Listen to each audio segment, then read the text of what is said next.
Being the general commander of the Arabs was not an easy task. In December of 2000, during the last nights of Ramadan, Abd al-Hadi poured out his frustrations in a letter to a friend named Hassan. Problem was not so much the Taliban. They had a different fighting culture, after all. The best the Arabs could do was to give guidance and advice. But the Arabs in his own unit should have known better, and he himself should have handled matters differently. But what happened? He ended up disobeying the Taliban's orders in order to please his Arab subordinates. It was just unforgivable. It failed as a commander. He signed a letter with Abd al-Hadi al-Ansari, the emir, who was forced to sign. Despite the melodramatic tone, there are no other indications that Abd al-Hadi had quit his job or was fired in this period or later. On the contrary, spring of 2001, he was promoted to be deputy commander in the Taliban's Foreign Brigade, a military unit recently established to encompass all foreigners fighting for the Taliban. Abd al-Hadi's blunder may have led to a minor punishment or reprimand of some kind. This method was rather typical for the Taliban. Mullah Daladullah, the flamboyant Taliban commander from Helmand, was once accused of ethnic cleansing in the Hazarajat, a Shia Muslim region in central Afghanistan inhabited by ethnic Hazaras, and was subsequently fired by Mullah Omar. He soon returned to the front line. By spring of 2001, Abd al-Hadi's sins were also forgiven. The position of al-Qaeda on the Taliban front lines was stronger than ever.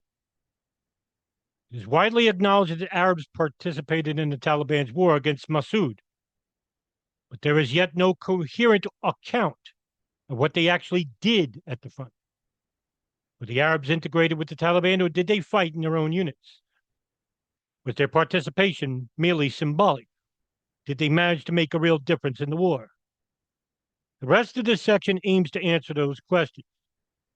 To put the role of the Arabs in context, it is necessary to start with a broad outline of the front line north of Kabul and the military situation of the Taliban in mid-1997. Arabs in 1997 were mainly active on two sections of the front line north of Kabul, the Bagram Front and the Old Run Front.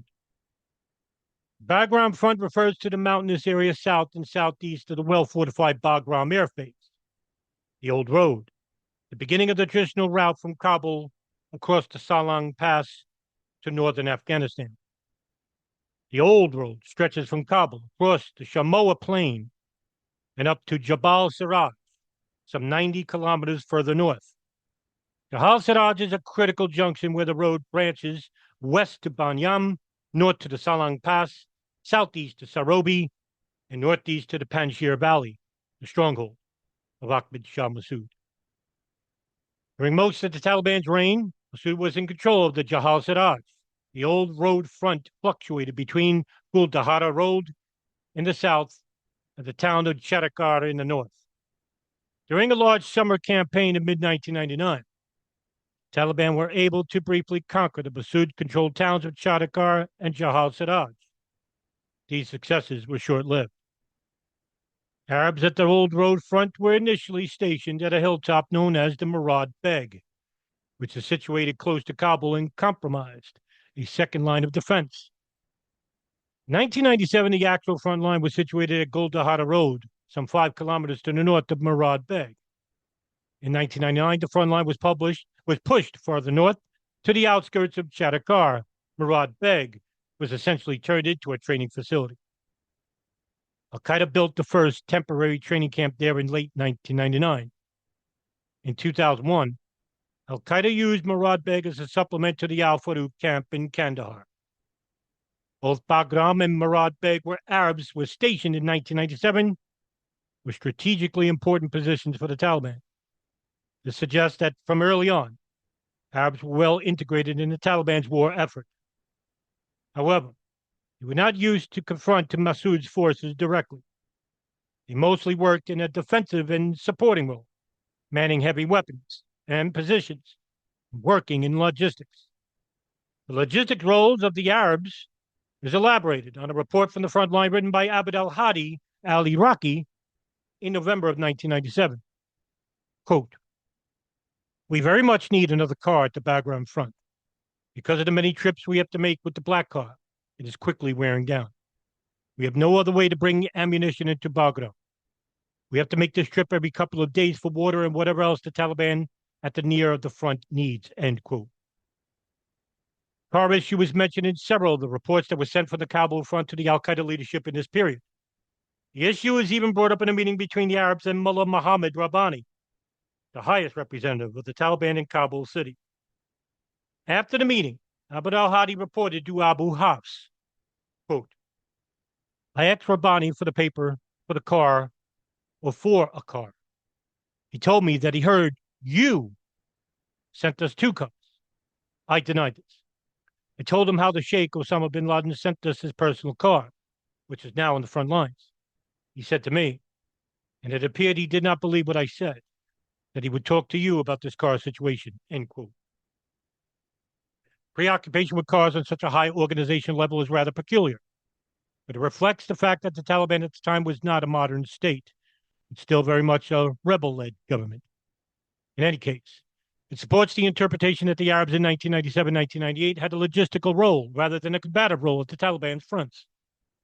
In addition, working in logistics, the Arabs were maintaining static defensive positions at Murad Beg and Bagram. There are few battle reports available from the early period, but in an undated report from probably the fall of 1997, the author describes the latest achievements of the Arabs. Quote, praise to God, we have destroyed one of the enemy's cars on the way to Murad Beg using an 8.2 mm mortar, and we destroyed another car on the way to Bagram using a tank. Also, in Bagram, we scored a direct hit on 2 enemy tanks. And now we are trying to hit the 3rd tank, which is in front of our position after they withdrew the 4th tank. End quote. Putting various reports together, it appears the Arabs in 1997 had a group of fighters of around 10 at Bagram and 7 or 8 people at Murad Beg. In contrast, newspaper reports from the same period suggested that Osama bin Laden had sent 350 fighters to the front. Some of them were killed or taken prisoner during Massoud's advance in May of 1997, and others quit shortly after. But it is still an exaggeration by all standards. It seems to confirm the popular rule of thumb that Afghan number estimates are closer to the truth if divided by 10. Internal al-Qaeda documents confirm that Arabs had problems finding qualified personnel for the front. Presently, there is a supply of weapons here, but there isn't any trained men to use them, said one report from August of 1997. In a report from November the same year, Abd al-Hadi discusses withdrawing the Arabs from Murad Beg and concentrating all the forces in Bagram. He says if the Arabs in Harakat al-Jihad al-Islami put their forces together, they can form an appropriate-sized group. Its numbers is expected to be around 20 brothers. The reason for this move is not personnel shortages per se, but problems in cooperating with Harakat al-Ansar, a group of Pakistani fighters who were sharing responsibility for the Murad Beg position with the Arabs.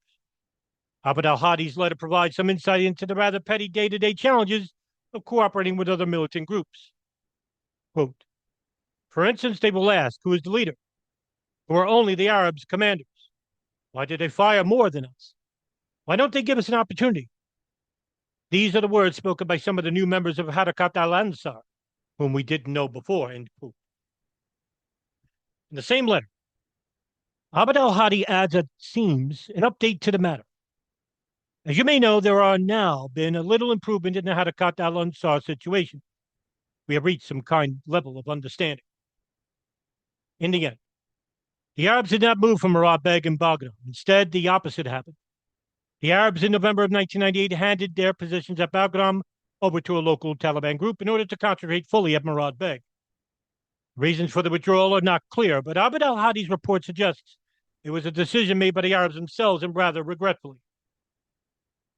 With great pain and deep sorrow, the Bagram center was handed over to the Taliban, Mullah Ibrahim's group. As we have talked to Mullah Abd al-Razaki, the Deputy Minister of Defense, about this matter, and he approved that. The final commissioning, along with the withdrawal of the brothers, were completed on November 21st, 1998. There may be reasons for the withdrawal. Perhaps it was due to personnel shortages combined with several seminal events happening on the fall of 1998. The start of al-Qaeda's terrorist campaign against the United States the destruction of al-Qaeda's training camps in Khost, and the death of the experienced commander Abu Atta al-Sharqi on the Kabul front. But the move may have been also due to some petty reasons, such as disagreements with local commanders. Anyway, from late 1998, al-Qaeda concentrated their forces on the section of the front line, only Murad Beg, the gateway to Kabul. Murad Beg refers here to a series of hilltops close to Kabul and overlooking the old road. Fighting position at Murad Beg was developed in the aftermath of the big Taliban retreat in May of 1997. After the retreat, the front line between Taliban and Massoud was situated at Goldahara Road Junction, some 35 kilometers north of Kabul city. Murad Beg was 5 kilometers behind this front line to function as a second line of defense for Kabul city. The Arabs at Murad Beg were not fighting Massoud directly, but were involved in supportive activities such as logistics and manning heavy weapon positions. Al-Qaeda would hold these positions until after the battles at Charakat in August of 1999, when the front line again was moved to the north.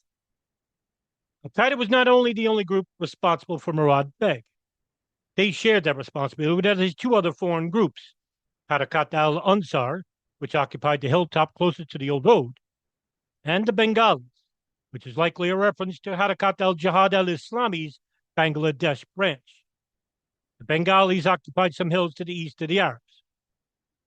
During 1998 into the spring of 1999, Abd al-Hadi developed the Arab positions at the Murad Beg front line. He established a series of positions for ambush, observation, and supportive weapons. The Arabs had more heavy weapons here than they had when abandoning Bagram in 1998. The arsenal included mostly Soviet-made mortars, cannons, single and multi-barreled rocket launchers, and a tank. Murad Beg was set up as a second line of defense that would be activated should Massoud break through the Taliban's front line at Goldahara. This never actually happened. Taliban's front line at Goldahara was attacked directly on one occasion on May 3rd, 1999. The Taliban managed to repel the attack. During that event, the Arabs were subject to artillery shelling.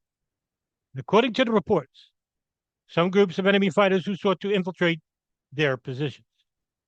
Between shelling and the occasional infiltration attempt, life at the Murad Beg, like so many wars, prized awaiting. A volunteer who used the nickname Abu al-Sharqi al-Hindushkui, who came to Afghanistan in 1999, published a detailed memoir of his experiences at the front. Gives a glimpse into the daily life of the Arabs at Murad Beg.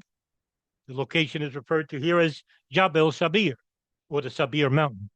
Quote, days went by, and I acclimated to the new atmosphere at Jabal Sahir, which was not as difficult as I expected.